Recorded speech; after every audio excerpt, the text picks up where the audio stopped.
I have heard from the Minister, Honorable Bright Ramilama.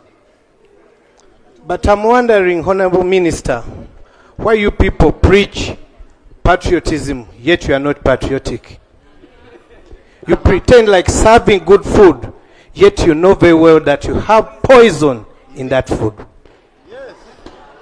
You know the curse you are creating for your family. You know what coffee means to most of our families. Yes.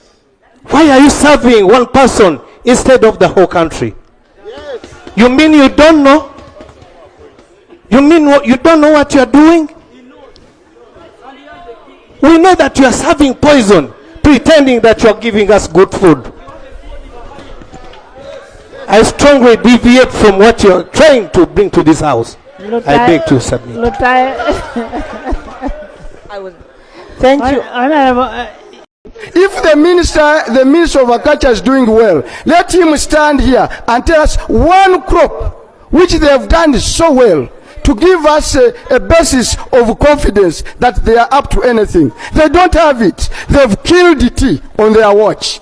They've killed the vanilla on their watch. They've killed all other things. Even fish, which is inherent in the lake. Government had to institute a military to go in and intervene. This is an entity that is not ready today. Let us not create anxiety. Good business is about predictability and durability. Let us not slaughter an animal that is giving Uganda $1.4 billion as of today.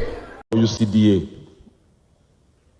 Ekitongole ekyo kikulu nnyo kuba kyekirabirira omutindo gw'emmwanyi ogulimibwa naye n'obungi bwazo wamu n'okuwa amagezi abalimi era ffe campaign kaweefube ono owa Mwanyi terimba tumukoze ne UCDA emyaka gino 8 enjawulo buli omu agiraba abantu abasinga balimi era ndowooza abantu abayimiridde ku Mwanyi bali obukadde nga 15 oba n'okusukkawo mu Uganda kati ekitongole ekirabirira obulungi bw'abantu bano tukyagala kukwatibwako waliwo abagamba nti bakireseewo tumale okulonda bakijjewo nga 2027 atuuse kijja kuba kyabulabe era gavumenti ene neeba ekozeemu ku nsobi ezisinga obunene kasookedde ejja mu buyinza bw'erisalawo okwabulira abantu abasinga obungi balimi bw'ojjawo ekitongole ekibalabirira obaabulidde era ejja kuba nsobi nnene era ffe tulowooza nti ekitongole kya UCD kyagala okwongera obuwagizi ensimbi ebikola babituuse ku bantu abaabulijja abasookerwako mu byalo ebisookerwako eyo ewala ekiruhuura n'ennamakomo. I put a question that the National Coffee Amendment Bill 2024 be read a second time. Those in favor say aye. Aye. The ayes have it. Coffee Amendment Bill 2024, Bills Committee stage. Right, Honourable Speaker.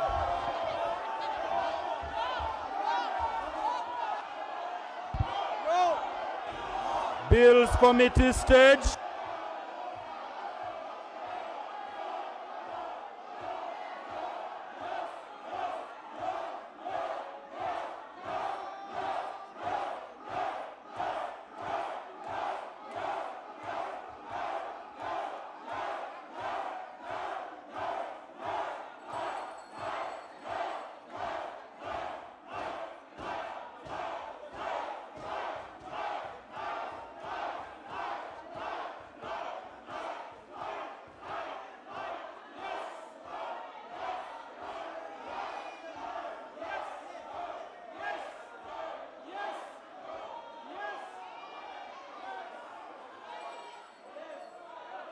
Speaker, thank you, Right Honourable. Thank you, Right Honourable Speaker. Right Honourable Speaker. First, make your members sit before you contribute. Procedure.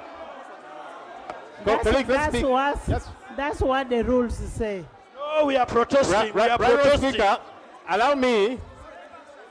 Right Honourable Speaker, I can ask the colleagues to just be calm and listen as I draw your attention, Right Honourable Speaker, to Rule 101 of our Rules of Procedure, which provides for the Speaker to carry out a division under Rule 101B, where the Speaker has announced the results of the voice voting and immediately 40 or more members stand in their places signifying their disapproval of the outcome of the vote. Right, Honorable Speaker, these are over 40 members and they are standing in disapproval of the vote that you have announced.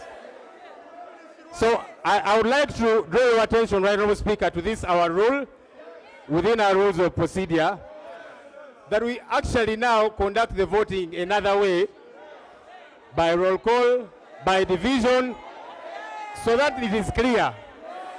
Because, Right Honorable Speaker, what you have announced to us, we believe that the noes carried the day. But you announced yes. And that's why we have stood up, so that it is clarified properly, Right Honorable Speaker. So that's what I'm drawing your attention to, Right Honorable Speaker, within our rules. I have not heard what you have said because your team is making noise. Colleagues. I have not heard what you have said. Colleagues, first keep quiet so that I read this again to the Speaker. She says she did not pick it. Just keep quiet for a second. Just keep quiet. You don't have to see. Just... Right Honorable Speaker, let me read this again.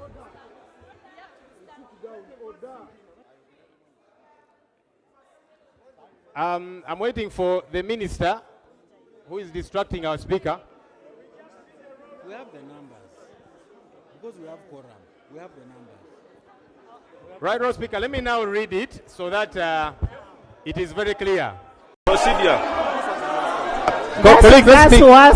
That's what the rules say. No, we are protesting. Right, Honorable Speaker, allow me. Right, Honorable Speaker, I can ask the colleagues to just be calm and listen as I draw your attention, Right Honorable Speaker, to Rule 101 of our Rules of Procedure, which provides for the Speaker to carry out a division under Rule 101B, where the Speaker has announced the results of the voice voting and immediately 40 or more members stand in their places signifying their disapproval of the outcome of the vote.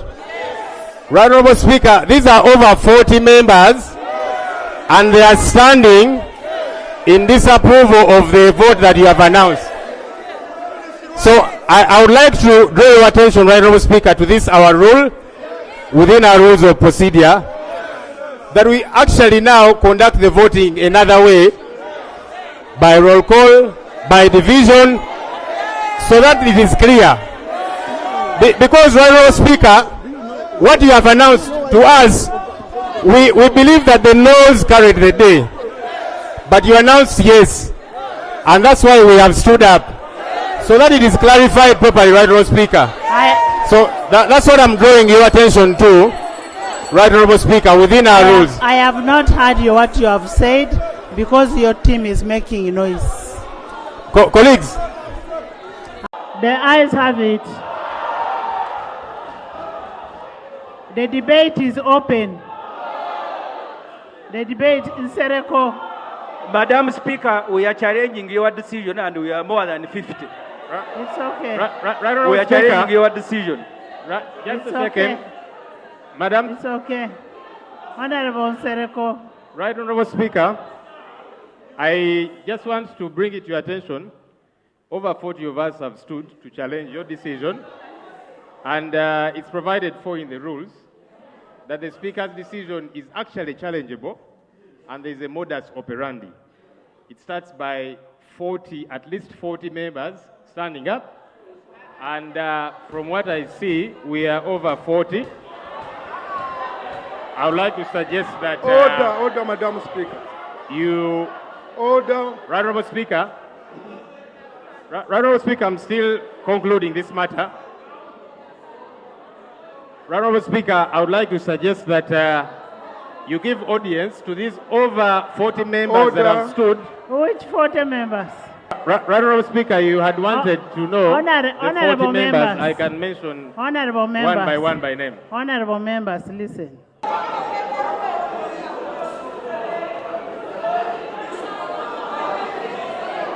Honorable members, first tell your people to sit before I allow you to talk. Right, Honorable Speaker, just to give you assurance, these members are not standing up because they are defying you. That's number one. We are standing up in pursuit of the rules which provide for a modus operandi on how a decision or a ruling of the Speaker can be challenged. So it is not indiscipline I want to for tell members you, to stand. the members that will have the second reading tomorrow, first thing in the morning. Actually, that's not the biggest, that's not the issue, right, Honorable Speaker. The intensity of this debate shows the seriousness of the subject. We are in a country which is struggling for opportunity for people. Now, I have listened and I would like to make some comments. First, the political economy of the so-called allocation of specialized crops in various parts of Uganda. It has got a colonial history. First of all, the British told us a big lie, that coffee does not grow in northern Uganda. Because they were white and better educated than us, we believed them. But there's an old man called Wilson Lutaya and another old man called Peter Abe and another one called Semei Nyanzi. They planted coffee in their compounds in defiance to challenge that lie. Why did the British do this? They subjected the people from the Upper Nile, which is northern Uganda, to the seasonal crops, which require a lot of hard labor. It is not as rewarding, and you are tied down to only your garden. You can't even operate a shop. Unlike the people in the south who had the perennial crops like tea and coffee, while the coffee is making money for you are able to do other things. And the purpose, the hidden purpose, was to force the people of the north to enroll in the army and choose salaries over self-employment. I thought I should share that aspect of the political economy. So I think it is inappropriate to say we are not to blame that you never caught up with the coffee. It is important that we understand it as a matter of fact. Secondly, Madam Speaker, and finally, there is a false dichotomy here. We are not choosing between Ministry of Agriculture and UCDA. They are both part of Uganda. What we want to achieve is to share our real experiences vis-a-vis what the government policy is. When you are choosing between your experience and what you are being told, I'm sure you choose your experience. Madam Speaker, my wife is a coffee grower. And the coffee is now flowering. She's even picking. I have not seen UCDA on the farm. I have not seen Ministry of Agriculture either. That is my experience. Madam, don't shout in